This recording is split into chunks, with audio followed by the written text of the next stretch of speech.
At this point, none of us are strangers to hypocrisy in the media. Whether that hypocrisy is Kotaku shaming fans for wanting sexy women in video games while promoting sexualizing men in their own articles, to some outlets calling you sexist for not supporting the Marvels, when we all know only 24% of women actually went to support the Marvels. And of course, you've always got the believe all women narrative, unless those women disagree with you ideologically. Then not only don't believe them, but flat out ban them from your spaces. That is the type of hypocrisy that we see from the left-wing media, and of course here in nerd culture, and it doesn't stop there. Welcome back to Words of Paradise. I'm your host, Leon Idle, and we're going to get into this article about how right-wing trolls are apparently spamming anti-trans comedy ladyballers with 5-star reviews. So basically, admitting that it's being positively review bombed. It's amazing that now they admit that positive review bombing exists. So let's get into this article. Before we do, hit that subscribe button. We are almost to 2,000 subscribers. We need just over 50 more, and we can get there by the end of the year with your support. That's going to allow the channel to grow and continue doing what we can to fix nerd culture. But enough about that. Hit subscribe, and remember, right-wing trolls are apparently spamming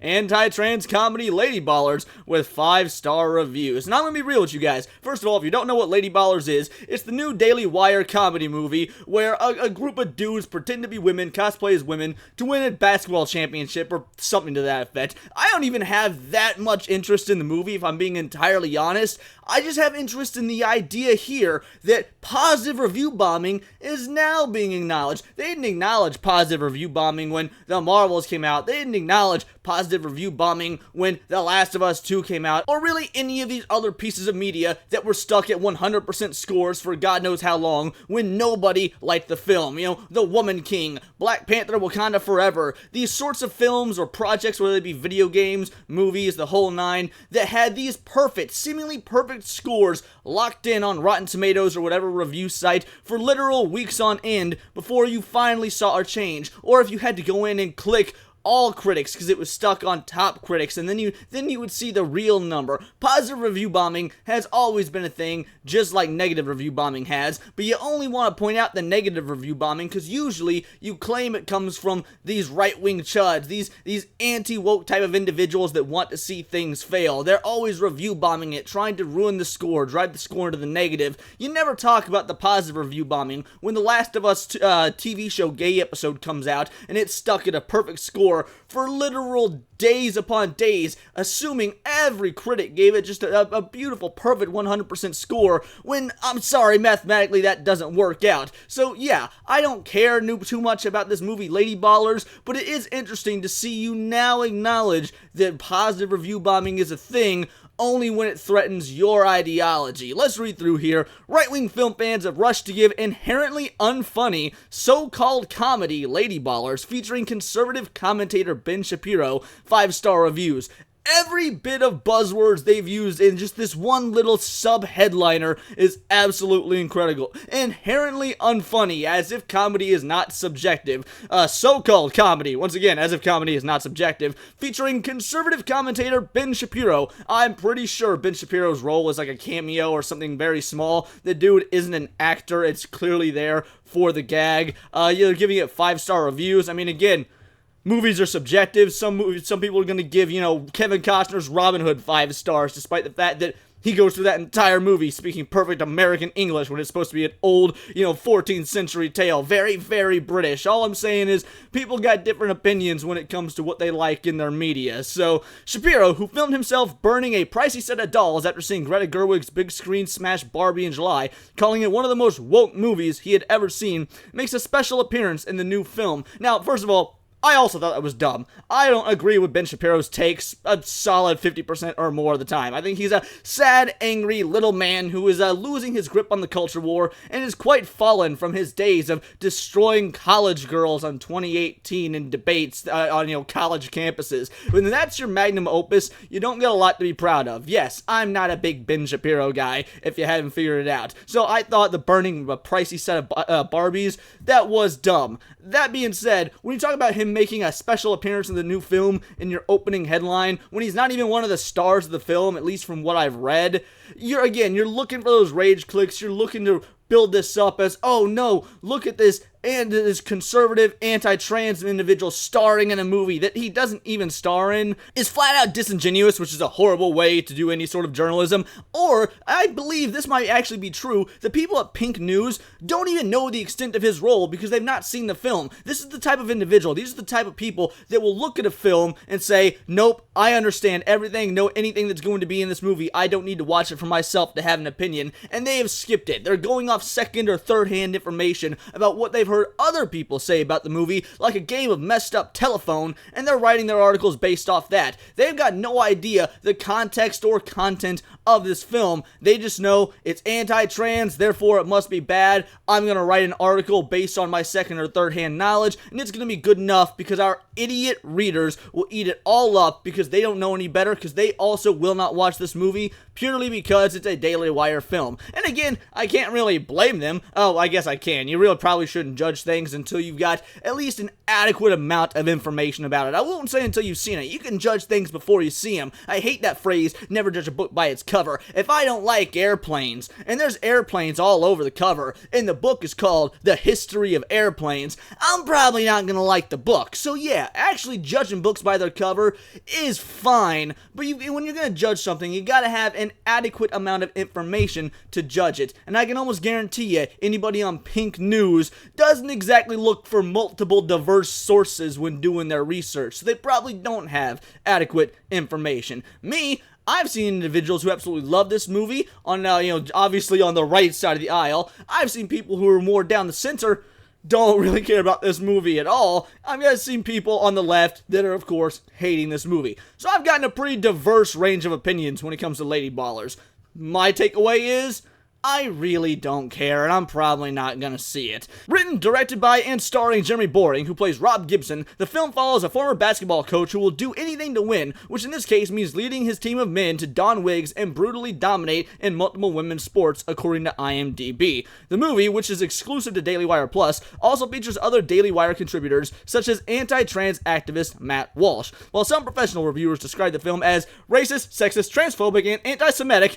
Anti-Semitic? You literally made your opening paragraph about how Ben Shapiro is in it. You really think the movie's gonna be anti-Semitic with literally probably the most famous political Jew in the space right now? Are you off your nut? Like, if you just said racist, sexist, transphobic, and like misogynistic or something, I would still disagree because this is clearly an incredibly biased outlet and an incredibly biased article that still has not seen the movie. But at least you would have used a word that I can see some people falling for. But anti-Semitic, after you just talked about how Ben Shapiro was one of the stars of the movie, even though that's also not true, I cannot believe, I guess I can believe that an outlet like the Pink News is that dumb. Sorry, I lost my train of thought when I saw anti-Semitic. That's with one critic saying it's not funny, it's just ugly. I mean, to be fair, don't we all find men who cosplay as women to be ugly? Has anyone, Blair White aside, has anyone ever seen a good-looking dude who's cosplaying as a woman? Not outside of anime, and traps aren't for faps, weebs. It's found a following among viewers of the Daily Wire. It currently holds a 96% audience rating on Rotten Tomatoes. In a world where women's sports is, first of all, yeah, a 96% audience rating on Rotten Tomatoes. So, is that just because the target audience is enjoying it, or is this positive review bombing? I mean, I truly do wonder. I want to make the distinction, because there is a difference. People enjoying something and rating it positively, ain't nothing wrong with that. Godzilla Minus One had that. Oppenheimer had that. There's been a myriad of films this year that have gotten positive reviews by fans and critics alike because they've just been that good of films.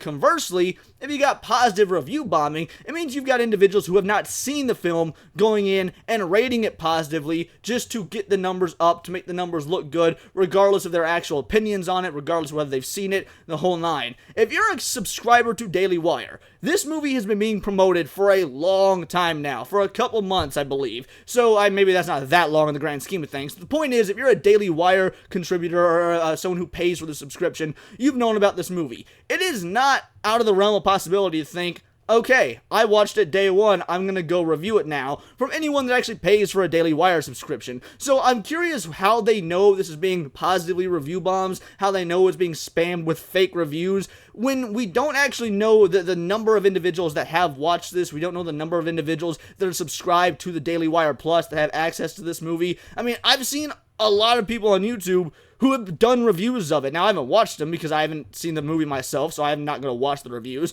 but I've seen thumbnails of people who are creating reviews for this film. So clearly it's getting watched. I mean, you can't sit here and claim that it's being positively review bombed when obviously there is a market for this sort of comedy. In a world where women's sports is being transformed, the Daily Wire calls foul with the most triggering comedy of the year, Daily Wire Plus wrote on YouTube. Despite only premiering on Friday, December 1st, the film has already been swamped with 5-star reviews, regardless of backlash from the LGBTQ community. That's right, because you can't give anything 5 stars if the gays don't agree with it. If the gays don't like it, 1 star. What's that? How do the gays feel about pastrami sandwiches? Not a fan. 1 star. How do the gays feel about Pokemon Great Balls specifically? 1 star. Pokeballs, Ultra Balls, and Master Balls, all better than a Great Ball. Well, tell me then, what do the homos feel about My Chemical Romance? They've gone downhill since Black Parade. Okay, fine. The gays say 2.5 stars for My Chemical Romance. The point is that gays give you everything you want. You're only allowed to support things that have the gay seal of approval. In a Daily Wire interview, Shapiro said he originally suggested the so-called comedy should be a documentary, but his idea was quickly quashed. It turns out most ladies' leagues don't allow any actual men, and they weren't willing to go to the full distance in terms of what it would require, the actual hormone treatments to actually play in ladies' leagues. He said, I mean, pretty good. I like the sound of that. Keep it up, women. I'm tired of fighting your fight for you. Reviews on Rotten Tomatoes include one person saying, it was hilarious, like a good throwback comedy that Hollywood would be too scared to make nowadays. And to be fair, that's actually a lot of what I've heard. Here's the consensus from my friends who have seen it, from people in the space who have seen it. I get one of 2 reactions. This one right here, it's like a good comedy that Hollywood would be too scared to make nowadays, you know, like Dodgeball or like White Chicks, something like that. Or the other takeaway is, yeah, the jokes get old really fast because there's only so many ways you can make the same joke over and over before it loses its luster, and then it has more of a, it's more propaganda than it is comedy, no different than what the left is doing in their films. And frankly, I can believe both of these. Like, I really have zero interest in the film, mainly because these are the sorts of comments I'm hearing about it. I want a movie that's going to be a comedy first and propaganda, way down on the list. It's still going to be there. Most movies are propaganda of some sort, but pretty low on the list. And then, I mean, I don't really care for early 2000s comedies. Like, I like Dodgeball, I like White Chicks, but those are more the exceptions, not the rule, which is why they're the ones that jumped out at me. Most early 2000s comedy, just not my thing. I much prefer 70s, 80s, and 90s comedy, and I think that we took a turn towards gross-out humor in the early 2000s, which just sort of makes my skin crawl. So, another compared the movie to Ben Stiller comedy, Dodgeball, while another comment hailed it as absolute comedy gold. A host of sports governing bodies have legislated recently to prevent transgender women participating in the women's category at elite levels, with Fishing's Angling Trust the latest to instigate a ban, citing concerns of an unfair strength advantage. Well, that's good. Yeah, all in all, I don't really care about Lady Ballers itself. If you guys want to see it, if you enjoy it, first of all, let me know in the comments, let me know on X, whatnot. I'm truly curious about people's opinions on this film, but what I really want to focus on is how they're calling out positive review bombing now, how they're admitting it's a thing now. Was positive review bombing not a thing when The Little Mermaid, the live-action remake, stood at a perfect, like 98% or something for literal weeks? The Woman King, Wakanda Forever, or all these other insane woke remakes or reboots or just rehashes of ideas we've seen before, sequels,